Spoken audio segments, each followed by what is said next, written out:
Escola de Campeões em Ação, aprendendo a aprender. A leitura de hoje são duas leituras. Primeiro, a biografia de José do Egito.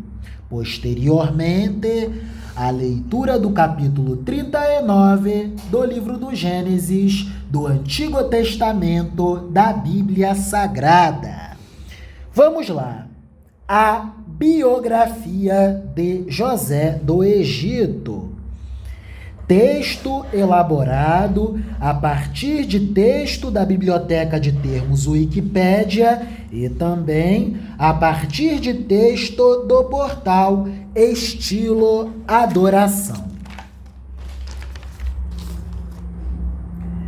José, em hebraico, significa Yahvé acrescentará, Deus acrescentará. Em hebraico padrão, Youssef. Em hebraico tiberiano, Youssep. Em árabe, Yusuf ou Yussif. Em grego antigo, Losef. José significaria também descobridor das coisas ocultas. Também chamado de Zafenate Paneia, foi o 11º filho de Jacó, nascido de Raquel, citado no Antigo Testamento, a partir do capítulo 37 do livro do Gênesis, e considerado o fundador da tribo de José, constituída pela tribo de Efraim e pela tribo de Manassés. Efraim e Manassés, ambos filhos de José.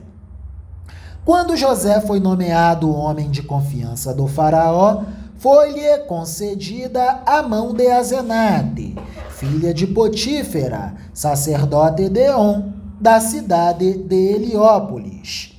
José também é ancestral de Moisés. José, o filho preferido de Jacó, apesar de não ser o filho primogênito, mas em sendo o primeiro filho de Jacó com Raquel, a mulher que Jacó mais amou, José, este jovem muito querido, naturalmente querido, nunca escondeu o seu pendor para a liderança, a partir da sua dedicação para o trabalho. José era muito trabalhador, e o favoritismo de que era alvo por parte do pai valeu a José a malquerença dos irmãos. Estes, quando José contava de 17 para 18 anos de idade, venderam-no como escravo por 20 moedas de prata, por 20 shequels. José foi vendido a mercadores ismaelitas, que o levaram ao Egito, no período da 17ª dinastia. A 17ª dinastia egípcia foi a última dinastia governada por faraós Ixos, e tinha governantes centrais Ixos na capital Avares, e governantes rebeldes egípcios, apoiados pela casta sacerdotal, que exerciam um poder paralelo sobre o Alto Egito, tendo Tebas como sua capital.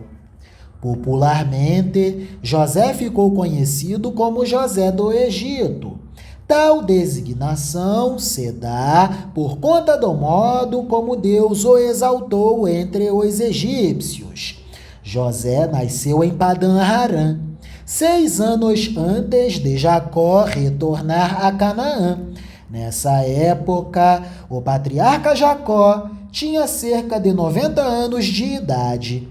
O período histórico mais provável em que José viveu talvez seja a era dos faraós Ixos, entre 1720 a 1570 anos antes de Cristo.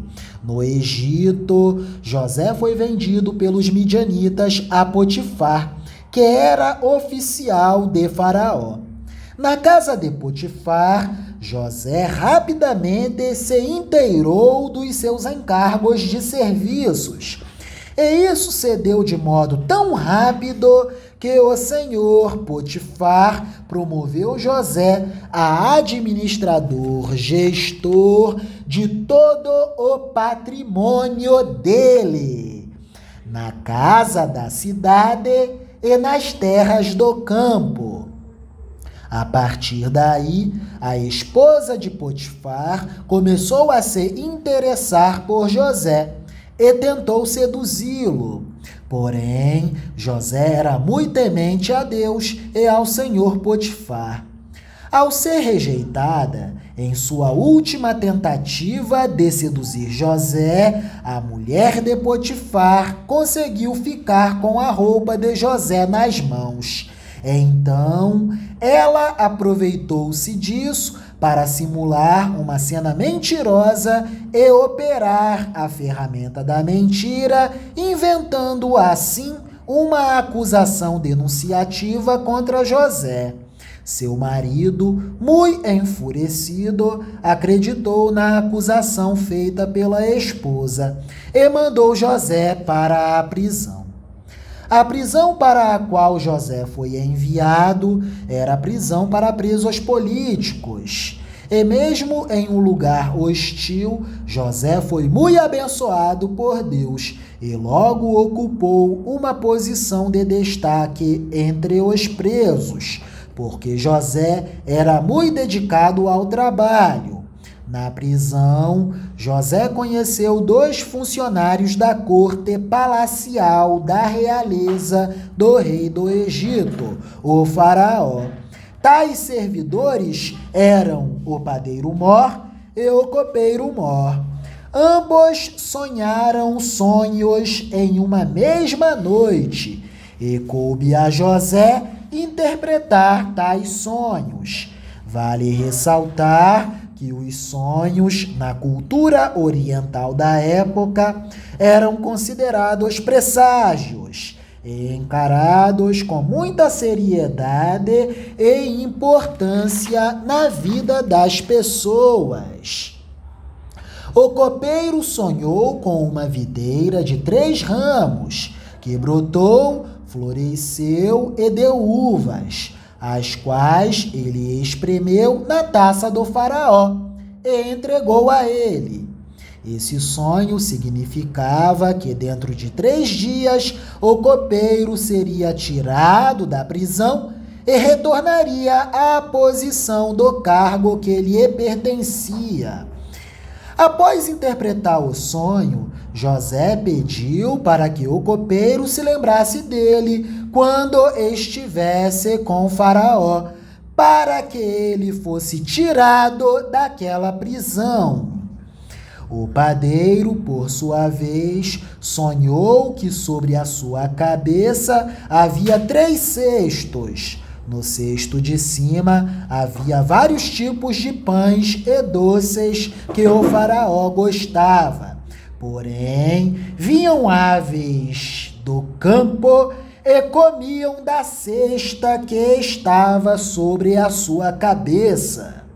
A interpretação desse sonho era que em 3 dias o faraó tiraria a cabeça do padeiro, pendurá-la-ia em uma árvore e as aves do campo comeriam a carne do corpo dele.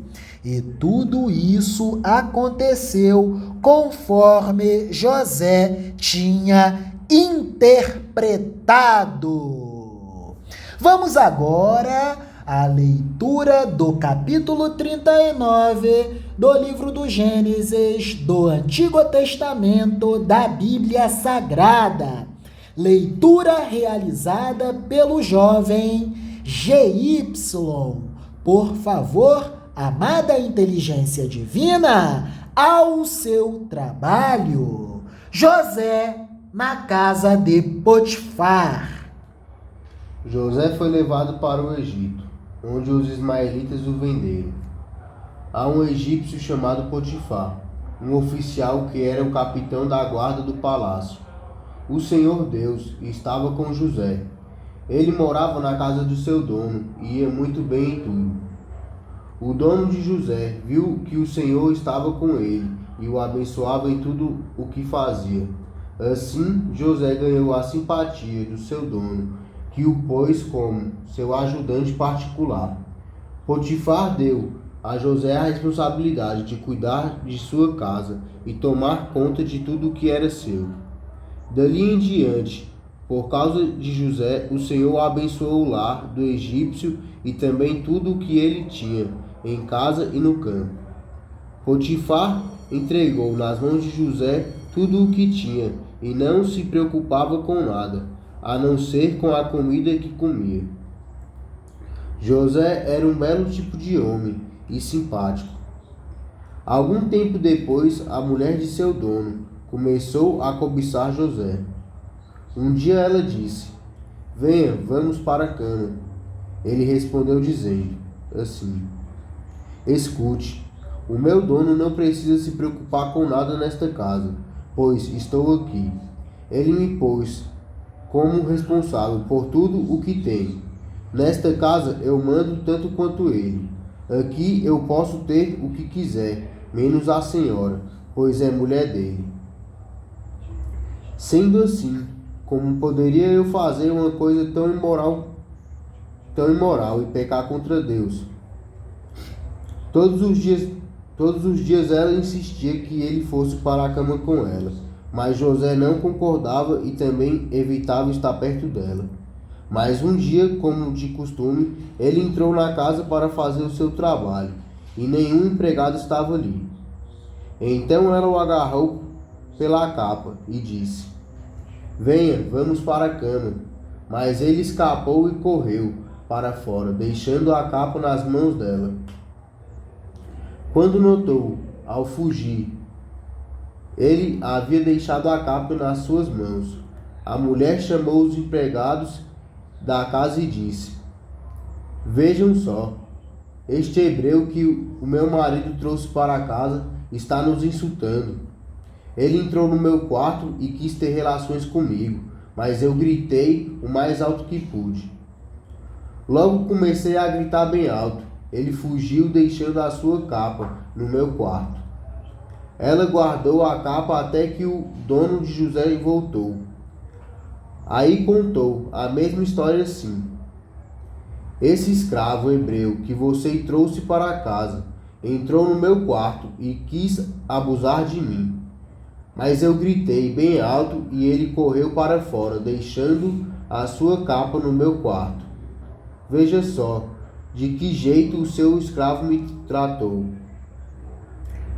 Quando ouviu essa história, o dono de José ficou com muita raiva. Ele agarrou José e o pôs na cadeia, onde ficavam os presos do rei. E José ficou ali. Mas o Senhor estava com ele e o abençoou, de modo que conquistou a simpatia do carcereiro. Este pôs José como encarregado de todos os outros presos, e era ele quem mandava em tudo o que se fazia na cadeia. O carcereiro não se preocupava com nada do que estava entregue a José, pois o Senhor estava com ele e o abençoava em tudo o que fazia. Que maravilhas e bênçãos divinas! Eis o jovem José, fiel no pouco e também, mais ainda, fiel sobre o muito, porque com Deus é assim. Aqueles que se humilham debaixo da poderosa mão de Deus, no devido tempo, são exaltados. Amém? Glórias a Deus e aleluias. Muito obrigado, jovem GY. E muito obrigado, jovem GPS, por ofertar a sua escutatória. Deus vos abençoe. Amém.